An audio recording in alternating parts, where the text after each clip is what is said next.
The January 6th committee subpoena is just part of another very, very bad day for Donald Trump. The Supreme Court today tossed out his request to intervene in the Mar-a-Lago documents case. And the New York Attorney General is now trying to prevent him from transferring assets to a brand new Trump organization. It is a lot. So we're glad former U.S. Attorney Joyce Vance is here, who spent 25 years as a federal prosecutor and now teaches law at the University of Alabama. Joyce, let's start with the Supreme Court. What happened? Trump thought they'd throw him a lifeline. No dice. Well, it took the Supreme Court just 35 words to dismiss the former president's request that they intervene in the 11th Circuit case. Essentially, what they said is the request is denied. There were no dissents. That's notable. 9 justices on the court. Some had thought that there might be some dissents here. There were none that were noted. And so now this case is back in the very capable hands of the 11th Circuit, which has expedited the appeal and will get to decide it without any sort of imposition from a higher court. All right. And now, in the least surprising thing that Trump would do, he's now trying to move some of his assets out of the existing Trump org, which Tish James is clearly going after for a ton of money in New York, and move them to a new entity. Can he do that?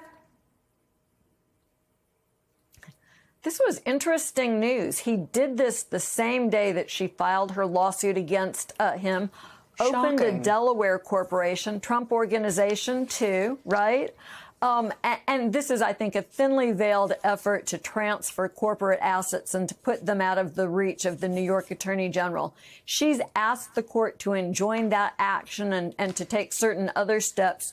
There will be a hearing, I guess appropriately, Steph, on Halloween.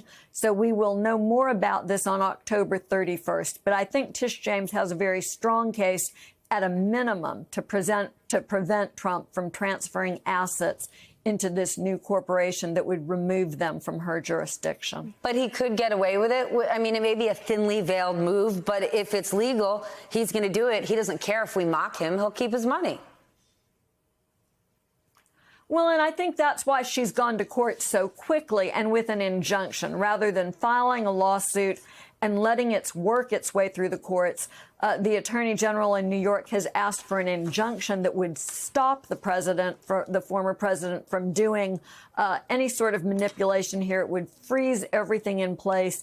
It would permit her to make her case while she still has access to these assets. So it's a very savvy move by her, and particularly the speed with which she's acted here is very important. And the Jan 6th committee now subpoenaing him. Obviously, he's going to fight it.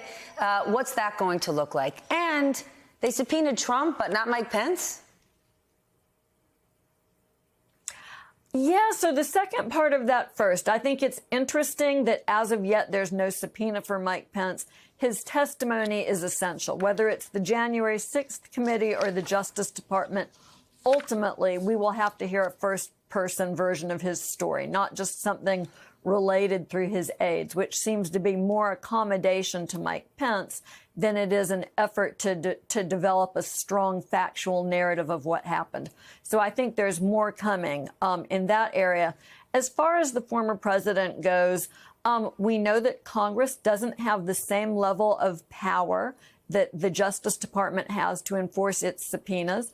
Although Congressman Raskin tonight, earlier on MSNBC, I think you were there, Steph, talked about some different enforcement mechanisms that we haven't seen Congress take as seriously with other subpoenas in the January 6th committee. He, in fact, referenced this notion that Congress has the inherent authority to enforce its own subpoenas. Perhaps they will get tough. The timeline here is awfully tight with the midterms. But one important thing that happens, whether Trump ever testifies or not, is that the subpoena is issued.